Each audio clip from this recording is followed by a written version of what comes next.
What's up guys, TrainingPal here and welcome to this video.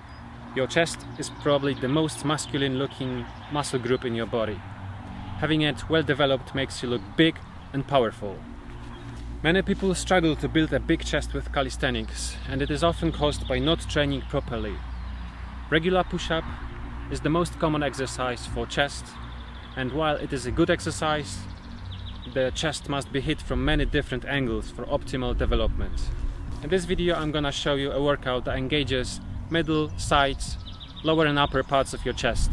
But first, let's go through exercises.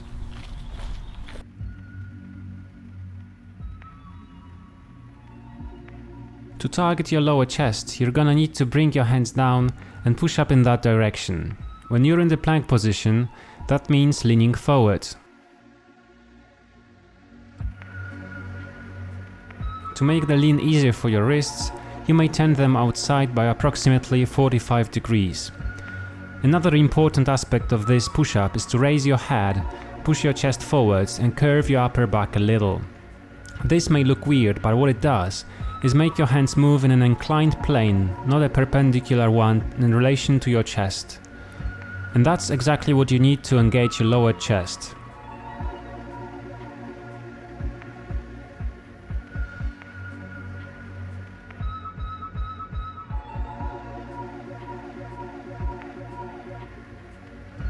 Keep your elbows close to your waist. Your hands should be placed shoulder wide.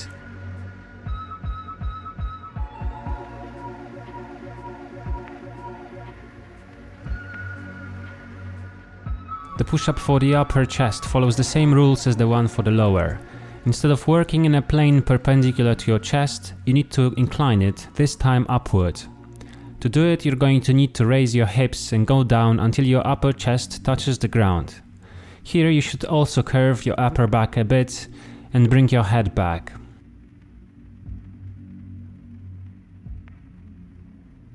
Be careful not to bring your hips too high, because this will cause the plane you work in to raise so much that the push-up will target your shoulders instead of the upper chest. This is how you do pike push-ups. Upper chest push-up is somewhere in between regular and pike push-up.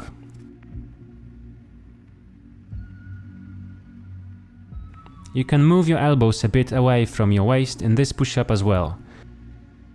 Your hands should be placed a little wider than shoulder width.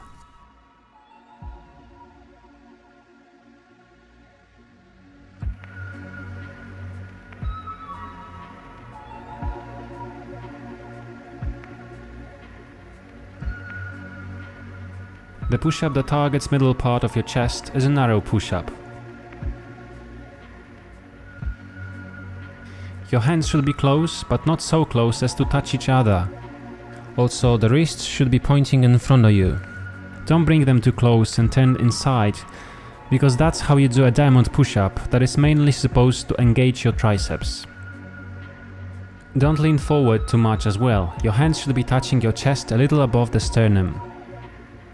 Elbows should be kept close to the body.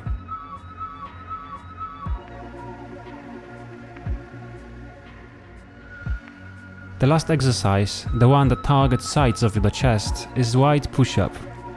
How wide should you place your hands? When you go down into the position and stop when your chest is on the same level as your elbows, then your arms and forearms should form a 90-degree angle. This distance allows for a good stretch, but doesn't limit the range of motion too much. If the hands are placed too far away, you don't have a sufficient range of motion for optimal chest fatigue. Your elbows should be turned outside at an angle of about 45 to 60 degrees. Knowing which exercises use which parts of your chest is not enough. You need to do them properly to assure the optimal muscle building stimulus. All the exercises have to be performed slowly and in full range of motion. The rep range you're aiming for is, as always, 6 to 12. If you can do 10 reps maximum of upper chest push-ups, for example, then you stick to this variation of the exercise. If you can do more, like I do, you need to make it more difficult. There are two ways of making them harder: increasing the range of motion or adding weight. You can increase the range of motion by using push-up grips or any objects that will elevate your hands. You can use books instead if you don't have the grips. This way you can go deeper in each rep than you would be able with your hands on the ground.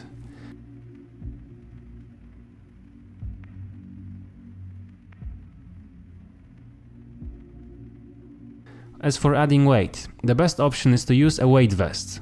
If you don't have one, you can try putting some weights on your back, but it's not going to be as comfortable.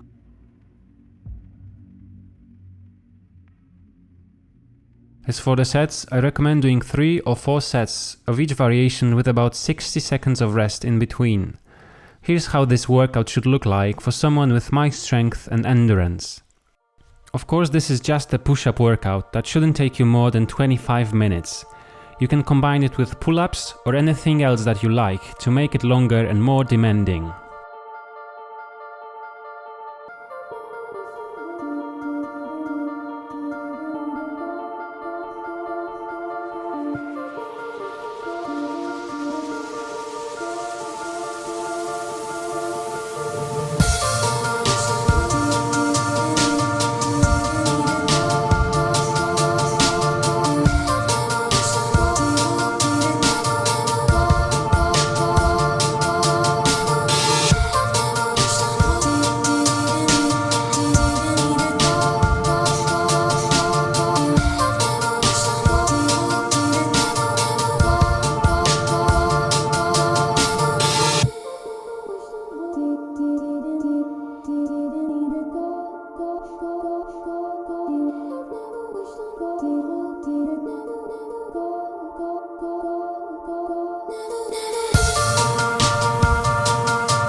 If you need help with calisthenics, would like to learn skills like human flag, front lever or planche, or you're a beginner and could use a guidance, then check out my Patreon page for details. If you like my videos, please subscribe to the channel. Thanks and see you next time.